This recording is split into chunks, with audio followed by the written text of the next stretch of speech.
Hola a todos, bienvenidos un día más a mi canal. Yo soy Celia Gallego y hoy os vengo a hablar de los métodos de Leonardo da Vinci para aprender a dibujar. Hace unos días, hace un par de semanitas, fui al Prado, a Madrid, y dentro de la tienda del Prado me compré este libro de aquí, que es El Tratado de Pintura de Leonardo da Vinci. Es un libro con el que estoy aprendiendo muchísimo. Sí que es verdad que cuesta un poco leerlo porque la traducción está a un castellano muy enrevesado, ¿vale? Entonces cuesta un poco de entender, pero si tienes un rato en el que estás muy tranquilo, muy tranquila y no sé, como que no tienes distracciones, te llena muchísimo este libro. Es un poco gordito, como veis, pero se lee muy fácil porque todo va por, digamos, por párrafos de varias ideas y he aprendido un montón con este libro, la verdad, o sea, muchísimo. ¿Y de qué os voy a hablar en este libro? Pues he aquí un capítulo, bueno, es Tratado de Pintura y te habla de qué es la pintura como ciencia, la pintura frente a otras ciencias y a otras artes, y un capítulo trata sobre cómo debe aprender un aprendiz a dibujar y a pintar. Y me pareció súper interesante porque hay cosas que realmente a mí me han chocado de decir, ¿Leonardo da Vinci hacía esto para dibujar? ¿En serio? Y había otras cosas que me ha abierto los ojos a decir, joder, es que si hago esto yo creo que voy a mejorar muchísimo. Entonces quería compartirlo con vosotros. Si no conocéis este libro os recomiendo que os lo compréis realmente, aunque yo ahora os voy a dar pues algunos consejos y algunas frases que he sacado del libro para cómo deberíamos pintar según Da Vinci. Lo primero a tener en cuenta es que Da Vinci nació en 1452, lo cual quiere decir que nació en el siglo XV, hace más de 6 siglos. Esto fue hace mucho, obviamente. No vamos a hablar de impresionismo, de métodos impresionistas, no vamos a hablar de métodos cubistas, no vamos a hablar de modernismo y tampoco vamos a hablar de pintura contemporánea. Vamos a hablar de la pintura que hacía Leonardo da Vinci, que era realismo. Eso es una cosa muy a tener en cuenta, porque obviamente si quieres aprender a hacer cubismo, esto no te va a valer. Te va a valer pues para cosas básicas realmente, pero lo importante aquí no va a ser el realismo. Leonardo da Vinci nació, como os decía, en Florencia en 1452 y fue un polímata. ¿Y qué es polímata? Pues que se le daba bien hacer todo lo que hacía. Sabía hacer de todo.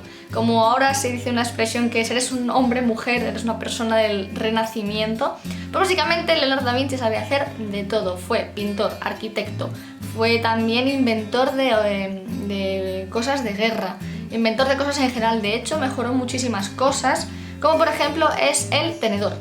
El tenedor, este señor, lo mejoró, porque creo que era de 3 puntas, eras de 4, o era de 2 y eras de... No, eran de 2 y eras de 3 puntas. También hizo la hélice de los helicópteros, me parece, y bueno, la catapulta, bueno, un montón de cosas, o sea, mejoró un montón de cosas. Y la verdad, aunque hay un libro que también os recomiendo mucho, que es de Cristian Gálvez, sí, el presentador de Pasapalabra, pues es un investigador oficial del caso Da Vinci, sobre si Da Vinci es como pensamos que era o no era así por unas cosas que ha pasado con su rostro, en el cual te cuenta toda la vida de Da Vinci y todas las desaventuras que tuvo este pobre hombre porque no fue muy querido en su época. De hecho, no murió en Florencia, no murió en Italia, sino que murió en Francia, porque estaba viviendo allí los últimos años de su vida. Y bueno, después de haberos dado este ultimátum, ¿no? De deciros, a ver, hay que ser muy conscientes de qué época estamos hablando y de qué señor estamos hablando, ¿no? No es un señor que ahora te puedas, no sé, un maestro de hoy en día. O sea, por ejemplo, no es Antonio López, que Antonio López obviamente vive en este siglo y entonces podría dar unos consejos mucho más acordes a cuando vivimos.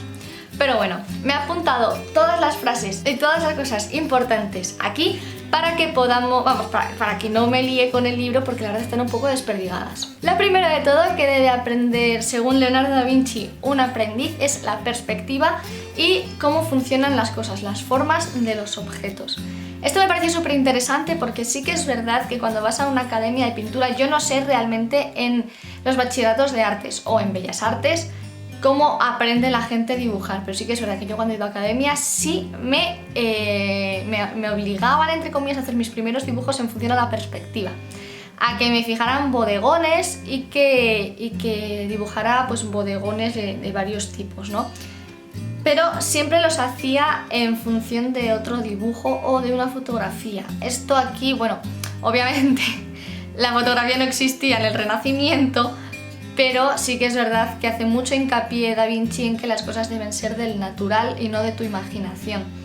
porque la imaginación realmente nos puede fallar y nos puede fastidiar algún dibujo. Entonces él insiste bastante en que tenemos que hacer nuestros dibujos en función del natural siempre que podamos. Con lo cual la perspectiva y después la forma de las cosas son las dos cosas más importantes que debe aprender al principio un dibujante o un pintor. La forma de las cosas, ¿por qué? Porque sí que es verdad que el hecho de que tengas memorizado muy bien cómo es la forma de las cosas te va a ayudar muchísimo a la hora de pintar cómo vas a ver luego el dibujo. Me explico. Si por ejemplo tengo que dibujar un jarrón con flores y nunca he visto cómo son las flores o cómo es una hoja, puede que sea menos consciente de los fallos que tenga.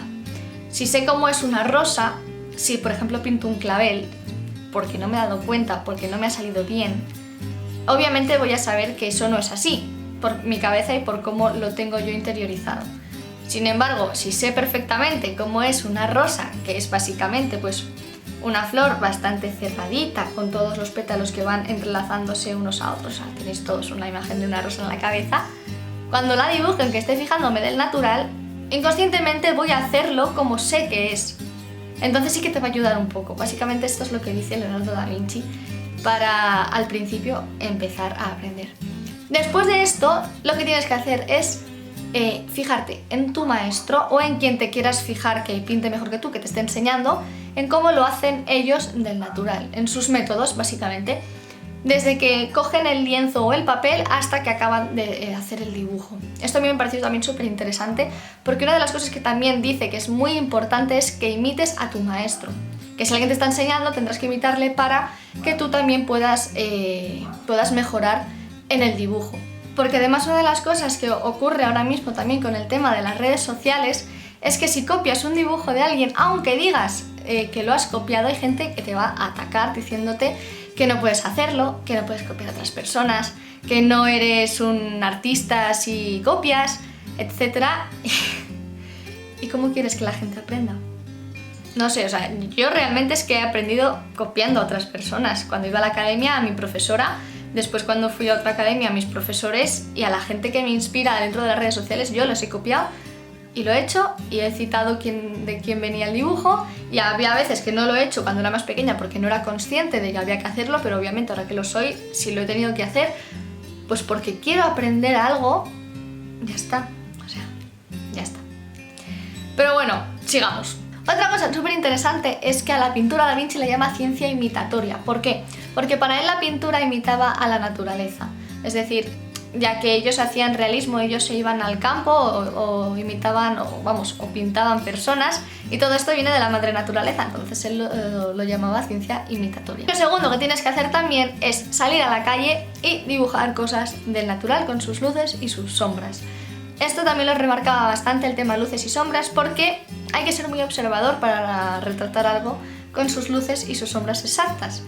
Entonces yo lo que he extrapolado, ¿no?, de ahí es: sal a la calle y pinta algo, pero no pintes un paisaje lo primero, sino que primero te fijes en una hoja, te fijes en una piedra, te fijes a lo mejor en un banco o una planta que haya en el suelo que justo le esté dando la luz, o sea, cosas más o menos sencillas y no algo muy grande, porque esto es otro punto que luego vamos a ver de cómo primero debemos fijarnos en las cosas pequeñas para luego ir a las grandes. Para componer un objeto tienes que fijarte desde la parte más pequeñita hasta la más grande y entender todas y cada una de sus partes, y solamente cuando hayas comprendido la pequeña puedas saltar a una mayor. Esto también me pareció hiper interesante, o sea, yo creo que todo lo que os voy a contar aquí es súper interesante que he podido sacar de este libro. Por ejemplo, vamos a suponer que tenemos un jarrón con unas flores.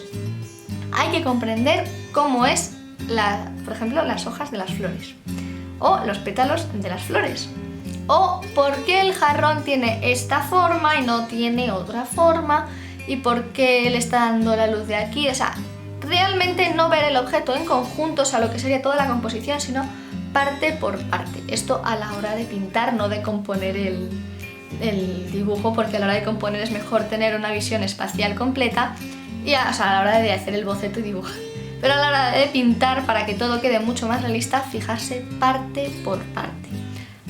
Por esto ya que nos referimos básicamente a un sketchbook, a lo que sería un sketchbook, y hacer un estudio de objetos, como puedan ser manos, como puedan ser hojas, flores, y entenderlas, hacerlas desde varias posiciones, con distintas luces, que le esté dando una luz por aquí, por arriba, por abajo, y hacer un estudio para comprender realmente cómo es en la máxima expresión una mano, una hoja o una flor.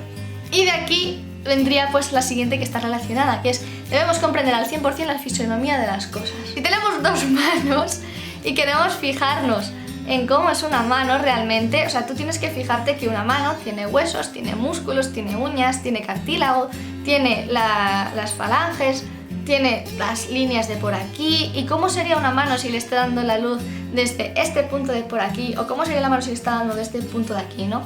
Entonces Da Vinci dice que debemos hacer un estudio exhaustivo de cada parte que nos guste retratar. Si por ejemplo te gusta mucho hacer manos, hacer un estudio exhaustivo de manos, porque realmente las tuyas no van a ser igual que las del chico que tienes al lado, de la mujer que acabas de ver por la calle, de incluso un perro, porque sigue teniendo patitas y manitas, pero no es igual. Entonces Da Vinci lo que dice que debes hacer un estudio exhaustivo. De hecho, yo quiero hacer todo un sketchbook solo de manos, o solo de naturaleza, o solo de cualquier otra cosa, y que debes conocerlo al 100%, es decir, saber qué músculos hay y saber qué huesos hay, es decir, o sea, ser consciente que esta mano va a tener por aquí cartílago y va a poner por aquí las falanges. ¿Y cómo son las falanges? Pues las falanges son así y así. Entonces de esa manera, si quieres luego inventarte una mano, vas a ser consciente de cómo debería funcionar esa mano. Ser consciente de que si tenemos aquí un tendón, el tendón de, creo que es el aquí, si mueves este dedo vas a saber cómo va a moverse, de cómo se va a comportar, de manera que lo puedas memorizar. Da Vinci es súper fan de hacer este tipo de estudios súper exhaustivos. De hecho, hay varios libros que escribía, vamos, no que escribía, sino que pintaba con muchos estudios, y la verdad son súper guays. Otra cosa también dice que tienes que enseñar tu trabajo a la gente, es decir, atender a las críticas, a todas, de gente que sepa pintar o de gente que no sepa. Porque hay muchas veces que hay gente que dice, oye, tú si no tienes ni idea de hacer esto o de pintar, no me critiques este cuadro que lo he hecho yo y tú no tienes ni idea de hacerlo. Si por ejemplo en ese cuadro, imagínate, aparecen dos personas y la persona que no sabe pintar te dice, oye, ese brazo lo veo raro. Esa persona no es que sepa o no sepa pintar, es que esa persona ve gente por la calle y esa persona tiene brazo, y esa persona ve brazos por la vida en general. Entonces la gente de a pie de calle va a notar tus errores y tienes que corregirlos, que es lo que dice también Leonardo da Vinci, que corrígelo, porque ahí va a ser cuando se note que eres un buen pintor, que si has errado seas capaz de decir, tienes razón y voy a cambiarlo. Por lo tanto, él es muy fan también de enseñar sus dibujos a la gente, decir, oye, si me sacáis fallos, muchísimo mejor, y si no me los sacas, bueno, sé lo más crítico posible. Y no decir, oye, como yo sé pintar y tú no, pues tú no vas a poder decirme si esta persona está mal hecha o no mal hecha, ¿sabes? O sea, eso me parece también bastante. Y luego, lo más impactante que me pareció de Leonardo da Vinci, que esto ya es el medio de la situación, son cómo dibujaba él. O sea, qué métodos seguía o podía seguir a la hora de dibujar. Él tenía varios métodos. El primero es el que todos conocemos y el más complicado, y es cuando tienes algo del natural, pues el tema es tirar el lápiz y hacer una línea que te valga de referencia para hacer todas las líneas de los demás, lo que sería un encaje de toda la vida. O sea, si por ejemplo cojo, vale, la cara me llega de aquí a aquí, vale, pues cojo esta medida de referencia. ¿Cuánto es el ancho? Pues el ancho es un poquito menos, pues sabéis, hacerlo todo en función de líneas. Pero este no era el único método que Da Vinci seguía, o sea, dependía mucho de la situación y de cómo él quería pintar en cualquier momento. Hay otro método que a mí me ha flipado y es tener un marco de fotos vacío. Por ejemplo, este de aquí está vacío. Un marco de fotos pues que fuera un tamaño folio, digamos, así. Y con un hilo gordo, o sea, para que se vea gordo, hacer una cuadrícula. Y dentro de la cuadrícula poner una bolita que él pone que sea una bolita de cera, bueno, una bolita hueca, en la que tú tomas de referencia, que en la bolita debe ser, si por ejemplo estás retratando una persona, si está de frente, que la bolita siempre coincida con la nuez, y si está de espaldas, con la primera vértebra, de manera que tú puedas poner tu cuadrícula, encajarla dentro de que la nuez se vea ahí, o la primera vértebra, y en tu dibujo hacer esa misma cuadrícula o una proporción y encajarlo.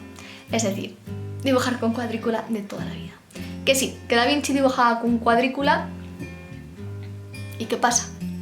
Aunque hay mucha gente súper detractora de la cuadrícula, que es que no puedes dibujar con cuadrícula, que es que no vale, que eso es trampa, que no eres un artista, que tal, que cual. Mira, si os vuelven a decir eso, decís que Da Vinci lo hacía y que nadie le ha dicho ni mu. Y ahí está. Así que no os vuelvan a decir nada. Y otro método que yo no le conocía y me ha molado muchísimo es que si vas a pintar un paisaje, te lleves un cristal, te lo pongas delante de los ojos y estires sin mover la cabeza ni las manos, o sea, realmente estirar así, lo que sería literalmente en paralelo. Y cuando tengas totalmente estirado sin mover la cabeza, e intentando no mover el cristal con la mano, y con un pincel pintar el paisaje más o menos que estás viendo, hacer un encajado. O sea, si por ejemplo la línea del horizonte va así, pues haces la línea del horizonte, pones los arbolitos un poco donde están y luego lo pegas en el papel y lo calcas. De tal manera que todas las proporciones te van a quedar bien. Esto te vale si, por ejemplo, el dibujo que estás haciendo o el boceto vaya a ser un boceto pequeño. O sea, no vas a ir con un cristal de 15 metros así que no puedas ni con él. Entonces, él lo hacía así y a mí esto me ha impactado muchísimo. Decir, joder, o sea, si realmente la cosa es el resultado y lo que quieres transmitir con él, no que hayas usado una cuadrícula, un encajado o un cristal. ¿Me entendéis? Os quiero decir, ¿no? Esto es el mensaje que os quería transmitir. Realmente la razón real de este vídeo era deciros que a la hora de pintar no hay reglas y lo que realmente vale es lo que quieras transmitir. Y hasta aquí el vídeo de cómo Da Vinci quiere que dibujes. La verdad, yo he aprendido un montón y hay cosas que sí que voy a llevar a cabo, como eso de salir al natural, pintar, hacer sketchbook solo de estudios, de manos, de pies, de piernas y demás. La verdad, me ha gustado un montón. Espero que os haya ayudado y que estos consejos os ayuden a seguir mejorando en el dibujo, que estoy segura que vais a mejorar un montonazo. Si seguís dibujando también, que también decía Da Vinci, que la pintura es un arte que hay que cultivar mucho y todos los días. Así que nada, espero que os haya gustado y nos vemos la semana que viene con un nuevo vídeo. ¡Adiós!